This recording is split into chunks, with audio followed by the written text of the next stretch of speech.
കുളിരുകോരും രാത്രി. ദുബായിലെ ഒരു തണുത്ത രാത്രി. ഈ വർഷം മഴയും കൂടുതലാണ്. ഞായറാഴ്ച ഒഴിവ് ആയതുകൊണ്ട് ശനിയാഴ്ച മുതൽ സെലിബ്രേഷൻ തുടങ്ങുകയായി. പാവപ്പെട്ട കൂലി തൊഴിലാളികൾക്ക് മുതൽ വലിയ ശകോടീശ്വരന്മാർക്ക് വരെ ആഘോഷിക്കാനുള്ള കാര്യങ്ങൾ എല്ലാം ദുബായിലുണ്ട്.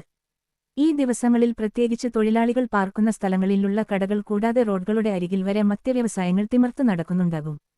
അടുത്ത കാലത്തായി തുടങ്ങിയ ഒരു പ്രൊജക്ട് ആണ് വിദേശികൾക്ക് പാർക്കുവാൻ വേണ്ടിയുള്ള കെട്ടിട സമുച്ചയം. വലിയ ഒരു പ്രദേശം തന്നെ ഇതിനുവേണ്ടി നീക്കിവെച്ചിട്ടുണ്ട്. ഇന്റർനാഷണൽ സിറ്റി എന്ന് പേര് ഇട്ടിട്ടുള്ള ഈ സമുച്ചയത്തിൽ രാജ്യങ്ങളുടെ പേര് അനുസരിച്ചിട്ടാണ് കെട്ടിടങ്ങൾ വേർതിരിച്ചിട്ടുള്ളത്. ചൈന, ഇംഗ്ലണ്ട്, ഫ്രാൻസ്, മൊറോക്കോ തുടങ്ങിയ രാജ്യങ്ങളുടെ പേരുകൾ നിലവിലുണ്ട്. ഓരോ സമുച്ചയത്തിലും സൂപ്പർമാർക്കറ്റുകൾ, റെസ്റ്റോറന്റ്സ് തുടങ്ങി മിക്ക കടകളുമുണ്ട്. ഏറ്റവും കൂടുതൽ അവിടെയുള്ളത് സ്പായാണ്. ഫാമിലികളെ ലക്ഷ്യമാക്കിയാണ് കെട്ടിടങ്ങൾ രൂപീകരിച്ചതെങ്കിലും ഫാമിലികളുടെ സംഭവബാഹുല്യം ഇല്ലാത്തത് കൊണ്ട് ബച്ചലിയേഴ്സിനും കൂടി താമസിക്കാൻ കൊടുത്തു തുടങ്ങി. ശ്യാം ഒരു കമ്പനിയിൽ മാനേജറായി ജോലി ചെയ്യുന്നു. സൽഗുണ സമ്പന്നനും ദയാലുവുമാണ് ശ്യാം. അതുകൊണ്ട് അവിടെ നടക്കുന്ന സ്പാകളിലേക്കൊന്നും പോകാറില്ല. ഒഴിവ് ദിവസങ്ങളിൽ ചെറിയ രീതിയിലുള്ള മദ്യസൽക്കാരങ്ങളിൽ പങ്കെടുക്കാറുണ്ടെങ്കിലും കൂടുതൽ സേവിക്കാറുമൊന്നുമില്ല. അതുകൊണ്ട് ശ്യാമിന് ഒരു വട്ടപ്പേര് കൂട്ടുകാർ ചാർത്തിയിട്ടുണ്ട്, ലോലൻ.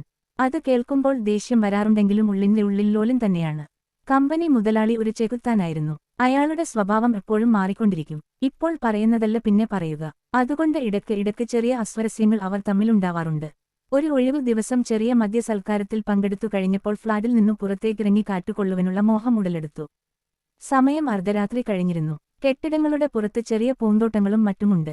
ശ്യാം അവിടേക്കായി ഇറങ്ങി ലിഫ്റ്റിന് അരികിലായി എത്തിയപ്പോൾ ഒരു ലേബനോൻകാരി സുന്ദരി ലിഫ്റ്റിൽ നിന്നിറങ്ങി.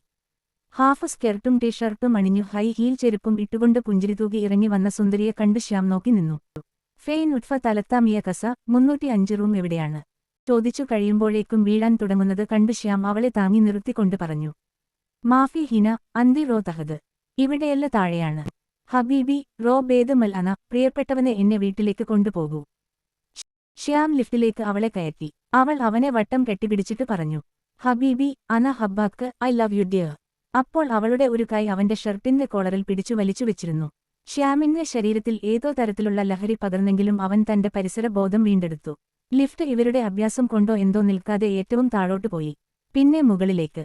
ഇവരുടെ ഫ്ലോറിൽ നിൽക്കുന്നില്ല. 4ാമത്തെ ഫ്ലോറിൽ ലിഫ്റ്റ് നിന്നപ്പോൾ അവളെയും താങ്ങി ലിഫ്റ്റിന് പുറത്തേക്ക് ഇറങ്ങി.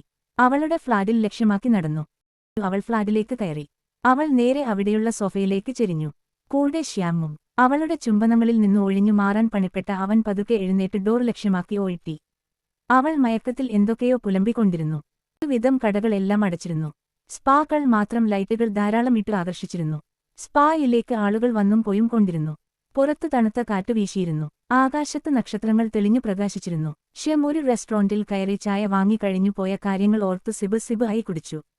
ആ കുളിർക്കാറ്റിൽ ഇരുന്നു കൊണ്ട് നടന്ന കാര്യങ്ങൾ ഓർക്കുമ്പോൾ ശ്യാമിന്റെ ചുണ്ടിൽ ചെറു കള്ളച്ചിരിയുമുണ്ടായിരുന്നു. Story S K വദാക്കൻ.